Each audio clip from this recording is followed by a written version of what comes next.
высокий, кряжистый, плотный, с приметной проседью в монгольских усах, с постоянным смуглым загаром. С ним дружило и горное солнце, и степной ветер, и сибирские морозы. Он похож на аульного аксакала, а не на писателя-академика. Писал о Сабите Муканове, выдающемся казахском романисте, поэте, драматурге, академике, известный казахстанский писатель Алексей Брагин. После первой встречи с Сабитом Мукановым писатель с восторгом напишет: «Общительный и глубоко демократичный Сабит Муканов удивительнейшим образом сочетал в себе любовь к казахскому фольклору, жизненный опыт, житейское спокойствие. Сабит Муканов в равной мере погружался в рукописи и книги, всегда загромождавшие его письменный стол, и в заботы о родном крае. Каждый год он навещает родной аул». Казахский народ с любовью называл Сабита Муканова «наш Сабен». В этом выражается всенародное признание великого писателя, его бессмертного творчества, почитание его как человека огромной доброты и благородного сердца. В 2000 году под эгидой ЮНЕСКО отмечался столетний юбилей Сабита Муканова. Празднование проходило в его родном ауле Жаманшубар. Здесь его помнят и любят.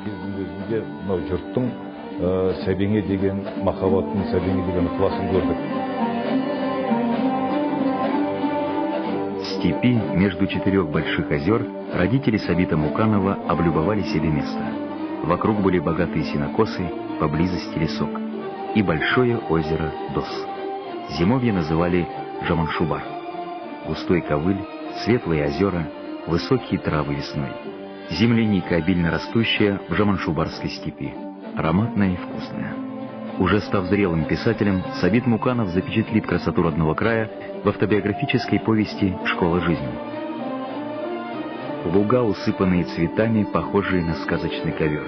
Так соткать его, так ярко и причудливо окрасить могла лишь сама великая мастерица природа. Мне виделись дороги. Широкие и прямые, они уходили в щедро освещенную солнцем даль, звали вперед и вперед.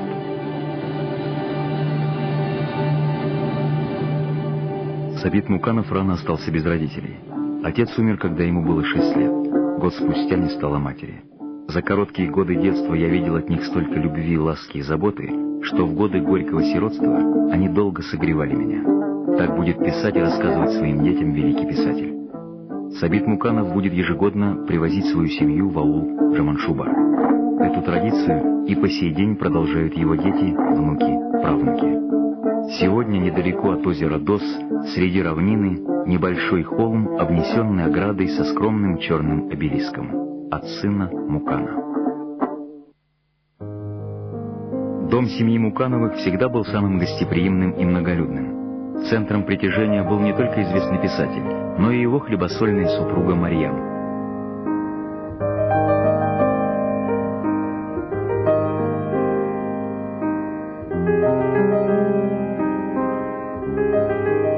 Марьям переживет своего мужа на 37 лет. Она создаст дом-музей Сабита Муканова, чтобы по-прежнему приходили сюда люди со всех концов страны и мира в гости к великому казахскому писателю.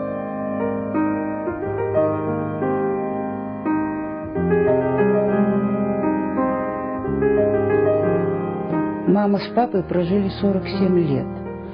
И за 47 лет никогда вообще не было не то что каких-то ссор, даже громко между собой они не говорили. Настолько все было у них спокойно, и вот это вот спокойствие, оно и передавалось нам, детям. Творческий почерк Сабита Муканова формировался в 20-е и 30-е годы. Это поколение называли неистовыми сторонниками пролетарской чистоты. Это было племя романтиков и мечтателей. Их вера в светлое будущее была искренней и страстной. Чем старше он становился, тем больше прибавлялось в нем мудрости и душевной доброты. В 1921 году Сабит Муканов приехал в Оренбург, первую столицу молодой Казахской республики. Здесь он встретился и подружился с Сакеном Сейфуллиным. Сакен был всего на 7 лет старше Муканова. Сабит учился на рабфаке. Сакен Сейфуллин стал наставником поэта, напечатал его первые стихи, помог поступить на работу в редакцию, привил вкус к газетной работе. Много лет спустя на страницах книг оживут эти первые встречи.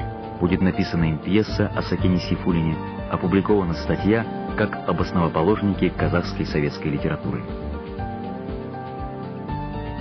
Боец революции, аульный учитель, член правительства молодой республики, студент рабфака в Институте Красной профессуры, один из первых казахских журналистов и поэтов, профессор, академик, руководитель Союза писателей Казахстана, член Совета комитета защиты мира, депутат Верховного Совета Казахской ССР. Сабита Муканова называют летописцем Казахстана. В его произведениях вся история века. В романе «Батагос» воспроизведены главные события революционной истории республики: восстание казахов в 1916 году, начало революции в степи. По роману был снят фильм, о судьбе Батагос узнали миллионы зрителей. Творческое наследие писателя составило 16 томов избранных произведений. Она умная, читать, писать умеет. С середины 30-х годов Сабит Муканов начал собирать материалы о Чокане, работать над трилогией о первом казахском ученом и просветителе. Замысел начал осуществляться с создания пьесы. Она была завершена осенью 1941 года. Четвертая и последняя редакция пьесы «Чокан Валиханов» была закончена 11 января 1954 года. Первоначально она называлась «Нить Ариадны». В майские дни 1955 года пьеса вошла в репертуары всех казахстанских театров. Пьеса была тепло принята в дни декады казахской литературы и искусства в Москве. К образу Чокана писатель вернулся вновь в 1962 году. Чоканның өмірін зерттеп жүріп, Сабит Муканов Қытайға, Қашқарияға барады. 1956 жылы Исследуя жизнь Чокана, писатель едет в Китай, в Кашгарию. Он повторил весь путь Чокана и при этом ведет дневник. После возвращения он опубликует свои путевые заметки. Но после 1956 года книга больше никогда не переиздавалась.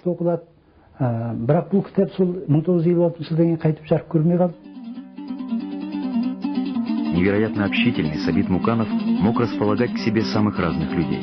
У него друзья были повсюду: в горах, аулах, высоких кабинетах, студенческих аудиториях. Он дружил с Акыном Кененом, не чаял души в Малике Габдуллине, прославленном воине, ученом, писателе. Сабиту Муканову посчастливилось видеть классиков народной поэзии: Акан Серы, Балуан Шолака. Из их уст он услышал бессмертные песни. Он всегда был желанным гостем в доме Жамбыла. Великий Акын часто гостил у Муканова. Каждая встреча, каждое событие оставляли неизгладимый след в душе и памяти писателя.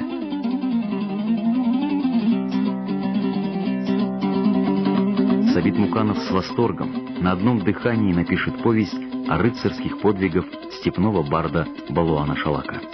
Сабит Мукановтың шығармалары аударылған және өзі болған елдердің бәрін біз картасын жасағанбыз. Произведения Сабита Муканова переведены на 46 языков мира. Его роман «Балуан Шолак» дошел до Кубы. Сам Фидель Кастро написал свой отзыв из-за океана и послал свое фото с автографом Сабиту Муканову. Риза болып, өзінің фотосуретін автографымен соны жолдайды Сабит Мукановқа.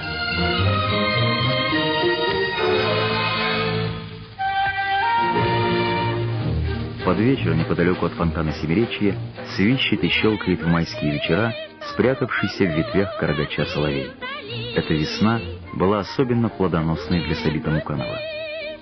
В один из таких весенних дней на сцене Республиканского театра юного зрителя шла премьера его пьесы «Дочь Кашгара». В книжные магазины поступило новое издание известной автобиографической трилогии «Школа жизни», за которую писатель был удостоен звания лауреата Государственной премии Казахской ССР.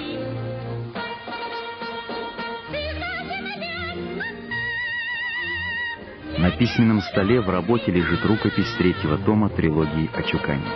Параллельно Сабит Муканов собирал материалы для двухтомной книги по этнографии и истории казахского народа. Размах этого исследования огромен.